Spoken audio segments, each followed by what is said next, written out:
تاکہ آپ کے بچے کی بھی آواز آپ سن سکیں. اور دوسرا یہ جو ابھی ایک بچی اچھی کا ریکارڈنگ ہو کیسے؟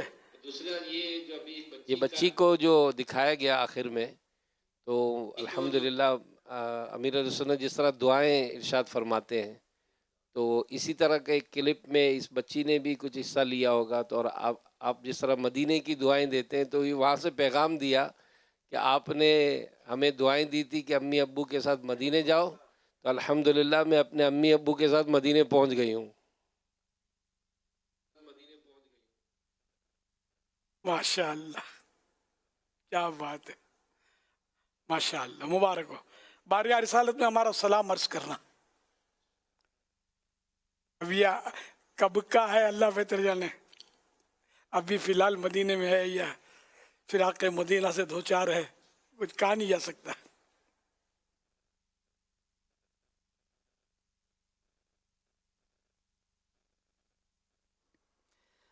SMS کے ذریعے عباس قاسم اتاری اسلام آباد سے سوال کر رہے ہیں کہ ہمارے یہاں دیکھا گیا ہے کہ گاؤں دیہاتوں کی مساجد میں کچھ بڑی عمر کے افراد مسجد کی کھڑکی سے تھوک باہر تھوکتے ہیں اور زور زور سے کھنکارتے ہیں، تو نمازیوں کو اس سے تکلیف ہوتی ہے، تو ایسا کرنا کیسا؟